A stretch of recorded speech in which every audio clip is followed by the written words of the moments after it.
O cheiro de café fresco subia da cozinha, misturado ao som distante de um rádio antigo que chiava uma música dos anos 80. Era domingo, e a casa parecia respirar um silêncio preguiçoso, desses que pesam mais do que o barulho.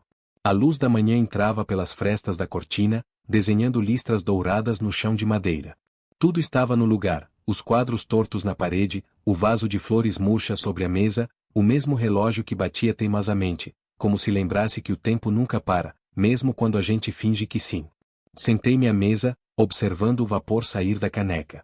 Minha mãe mexia uma panela no fogão, em silêncio. Meu pai lia o jornal, os óculos deslizando pelo nariz, como sempre. E eu tentava não perceber o quanto o como sempre me doía. Era como se a rotina tivesse virado um teatro onde cada um sabia seu papel, menos eu. Do quarto, ouvi o som das malas sendo arrastadas. Laura estava chegando. Ou indo embora. Com ela, sempre era assim, a presença marcava, a ausência ecoava. Fechei os olhos por um instante. Senti o cheiro do assado, do tempero que um dia me fez sentir em casa. Hoje, cheirava a lembrança, dessas que aquecem e ferem ao mesmo tempo. Naquele silêncio cheio de barulhos não ditos, algo em mim sabia que o dia não terminaria igual. Que o almoço de domingo, com seu cheiro de tradição, seria o começo de um fim, e talvez, o início de uma verdade que eu escondia até de mim. Desde pequena, aprendi que o amor, aqui em casa, vinha com manual de instruções, e que eu nunca soube ler direito. Laura sempre foi o exemplo. A filha que falava bonito, que sabia o que dizer nas horas certas, que fazia meus pais sorrirem com orgulho. Eu, por outro lado, era a que ouvia. A que recolhia os pratos, a que arrumava as falhas, a que transformava silêncio em solução. Cresci acreditando que meu papel era ser o pano de fundo do brilho dos outros. Lembro-me de uma tarde de infância. Laura chegou da escola com uma medalha de ouro pendurada no pescoço. Minha mãe chorou de emoção. Meu pai abriu uma garrafa de vinho. Eu, que havia ganhado um concurso de redação naquele mesmo dia, deixei o certificado dentro da mochila. Nada demais, eu disse, quando me perguntaram como foi a escola. Acho que aprendi cedo a encolher minhas alegrias para caber no orgulho dos outros. O problema é que, com o tempo, a gente se acostuma. A se anular, a sorrir para não incomodar, a aceitar o papel de coadjuvante na própria vida. Quando me dei conta, eu já estava adulta, trabalhando horas extras para pagar contas que nem sempre eram minhas, ouvindo desabafos que nunca vinham acompanhados de um "e você, tá bem?". Às vezes me pergunto quando foi que o amor se transformou em dívida. Quando o cuidado virou obrigação. Minha mãe sempre dizia que eu era forte, independente, a que não dá trabalho. Mas ser forte, eu descobri, é a forma mais educada de ser esquecida. Enquanto Laura vivia a vida que todos admiravam, eu vivia a que ninguém via. E por muito tempo, confesso, achei que era isso que eu merecia. Que meu destino era sustentar o castelo que ela habitava, mesmo que o chão sob meus pés fosse rachando aos poucos. Agora, observando minha mãe preparar o almoço, percebo algo diferente no jeito como ela me olha, como se já estivesse pronta para me medir de novo, para pesar o que sou contra o que minha irmã representa. E, pela primeira vez, sinto um cansaço que não vem do corpo. É uma exaustão de alma. Porque amar, quando se é sempre a segunda escolha, dói diferente. É um tipo de amor que a gente sente calado, até o dia em que ele decide gritar. O som dos talheres batendo nos pratos era o metrônomo do nosso silêncio. Minha mãe servia o assado como se estivesse encenando uma tradição sagrada, a faca deslizando com precisão, o molho brilhando sob a luz amarelada do lustre. Laura chegou há pouco, trazendo consigo aquele perfume caro e o ar de quem pertence a outro mundo. A mesa inteira parecia se curvar ao redor dela. Então, como foi o congresso em Lisboa? Perguntou meu pai, o olhar orgulhoso brilhando por cima dos óculos. Laura sorriu, modesta. Foi incrível, pai. Fui convidada para apresentar um caso clínico. O auditório estava cheio. Minha mãe suspirou como quem escuta uma sinfonia. Eu sempre soube que você nasceu para isso, filha. Para grandes coisas. O elogio ficou pairando no ar, gorduroso, e veio se acomodar bem diante de mim. Eu cortei um pedaço de carne, mastiguei devagar. Não olhei para ninguém. O gosto, que antes era familiar, agora parecia metálico. E você, amor? Minha mãe perguntou, sem erguer os olhos. Continua lá naquele escritório? O tom não era de interesse. Era de constatação. Continuo, respondi, simples. Ela fez um som com a língua, entre reprovação e pena. Devia pensar em algo maior, sabe? Às vezes acho que você se acomoda demais. Laura tentou amenizar, sorrindo. Mãe, nem todo mundo precisa ser médico. Mas o estrago já estava feito. Eu conhecia aquela coreografia. Minha mãe recuava, mas apenas para preparar o próximo golpe. Claro, claro, disse ela, com a voz doce demais. Só me preocupa ver sua irmã sempre se superando e você, parada. Olhei para ela, finalmente.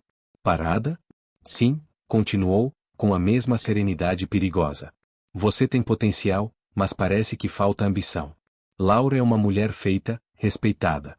E você, ainda vive de um salário de assistente. Meu pai pigarreou, tentando mudar de assunto, mas a mesa já era um campo minado. Eu respirei fundo. Senti o coração martelar dentro do peito, mas minha voz saiu calma. Engraçado, mãe. Eu também fico pensando nisso às vezes. Sobre quem realmente sustenta quem. Ela franziu a testa. O que quer dizer com isso? A calma dentro de mim era nova, quase assustadora. Só que, se não fosse o meu salário de assistente, talvez essa casa com vista para o parque já não existisse. O garfo de Laura caiu no prato. Meu pai ficou imóvel. Do que você está falando? Perguntou ele, a voz embargada. Do aluguel, respondi. Da conta que eu pago, há 5 anos, todo mês. O silêncio que se instalou era quase palpável. Minha mãe largou os talheres, os olhos faiscando. Que absurdo é esse? Mas eu continuei. Do dinheiro que sai do meu bolso enquanto vocês me chamam de acomodada. Do sacrifício que nunca foi notado porque era mais conveniente acreditar que eu não tinha ambição. Meu pai ficou pálido. Isso é mentira. Ah? Perguntei, tirando o celular do bolso. Quer que eu mostre os comprovantes das transferências? Laura me olhava sem piscar. O orgulho no rosto dela se transformava em confusão. Por um instante, ninguém respirou. O cheiro do assado, o tic-tac do relógio, tudo pareceu desaparecer. A verdade, tão adiada, agora ocupava todo o espaço entre nós, e queimava como fogo em pano seco. Eu me levantei devagar, a cadeira arrastando um som que pareceu gritar. Sabe, mãe, disse por fim, talvez eu não seja metade da mulher que a Laura é. Mas foi a minha metade que manteve esse lar inteiro. E então, pela primeira vez, foi ela quem ficou sem palavras. O silêncio que veio depois não era apenas ausência de som, era a presença de tudo que sempre foi calado. Minha mãe me olhava como se eu tivesse cometido uma blasfêmia. Meu pai, imóvel, parecia encolher na própria cadeira. Laura ainda segurava o garfo, mas os dedos tremiam. O relógio na parede marcava o tempo em golpes lentos, impiedosos. Por um instante, pensei em pedir desculpas. O velho reflexo, o de tentar remendar o que não fui eu quem rasgou. Mas algo dentro de mim impediu. Pela primeira vez, o peso não era meu. Levantei-me. O som da cadeira arrastando pelo chão ecoou pela sala como uma sentença. Não se preocupem, disse, a voz mais firme do que esperava. Não vou mais envergonhar ninguém. Podem continuar jantando. Peguei minha bolsa e caminhei até a porta. Volte aqui, menina. Gritou minha mãe. Nós não terminamos essa conversa. Parei por um segundo. Olhei para ela.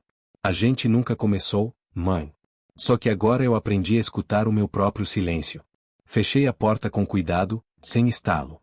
O corredor estava frio, o ar pesado de inverno. Lá fora, o céu tinha a cor de um segredo prestes a chover.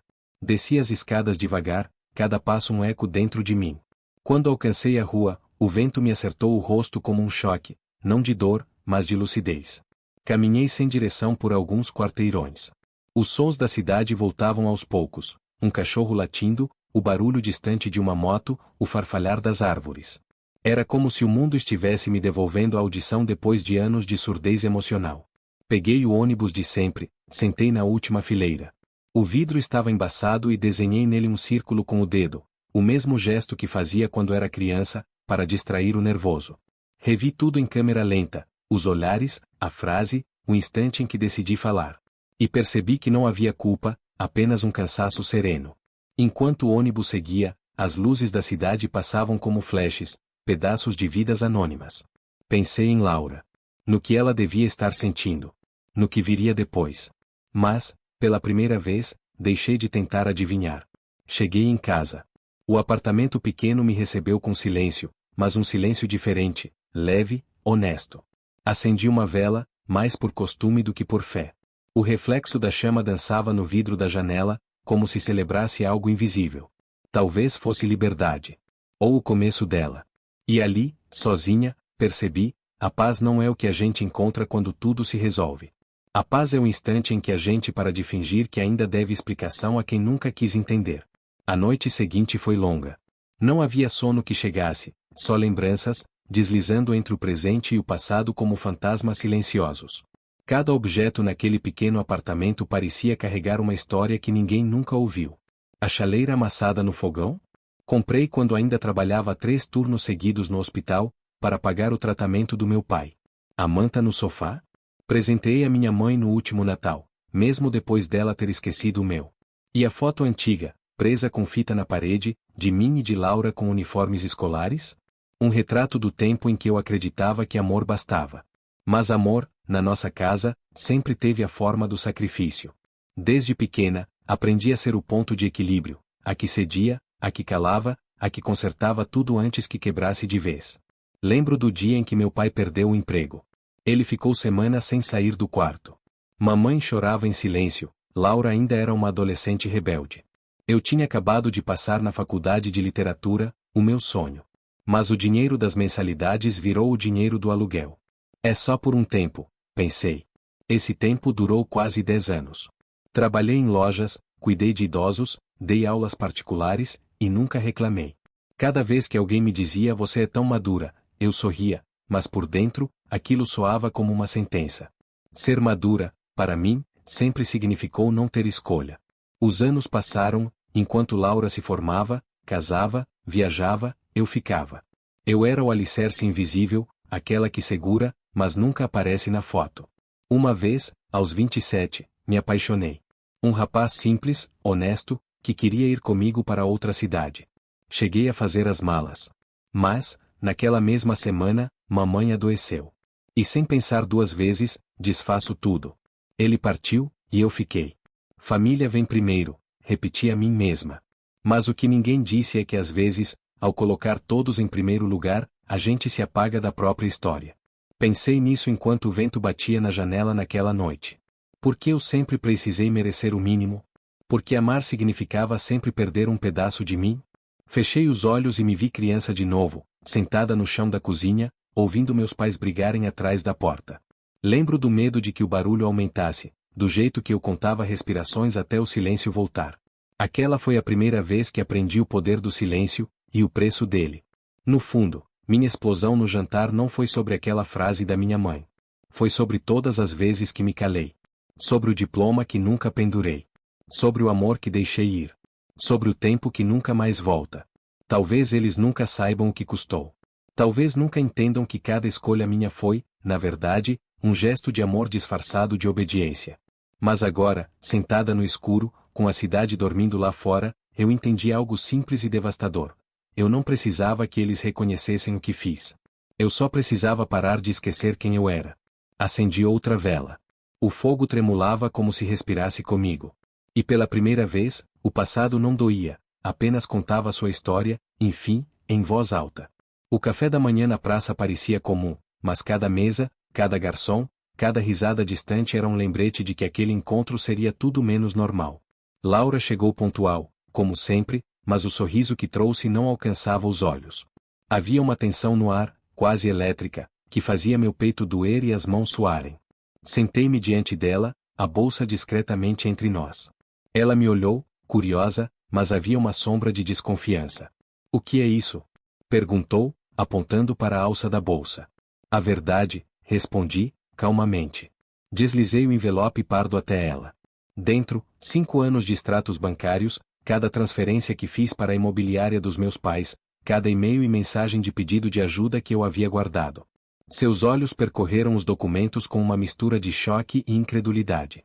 A respiração ficou mais curta, e o brilho do orgulho que sempre a acompanhava começou a se desfazer. Você fez tudo isso? A voz dela saiu trêmula. Assenti, sem precisar de palavras. Sim. Cada centavo, cada sacrifício. Enquanto todos viam Laura brilhar, eu segurava o chão sob seus pés. Sempre. Ela olhou para mim, lágrimas nos olhos, mas não era raiva. Era confusão, dor e a compreensão lenta de uma vida que lhe foi escondida. Eu não sabia, sussurrou. Eu juro que não sabia. Eu sei, disse, a voz baixa. Ninguém sabia. Nem você, nem eles. Mas agora sabe. E, talvez, só agora, possamos ver o que realmente aconteceu. A tensão que nos envolvia começou a ceder, substituída por algo mais profundo. Não era perdão imediato, nem alívio instantâneo. Era a primeira faísca de justiça silenciosa, o reconhecimento de anos de invisibilidade finalmente exposta. Laura limpou as lágrimas, respirou fundo e me olhou com um respeito novo, misturado a uma dor que eu também conhecia bem. Vamos encarar isso juntas? Assenti. Pela primeira vez, não éramos rivalidade ou comparação.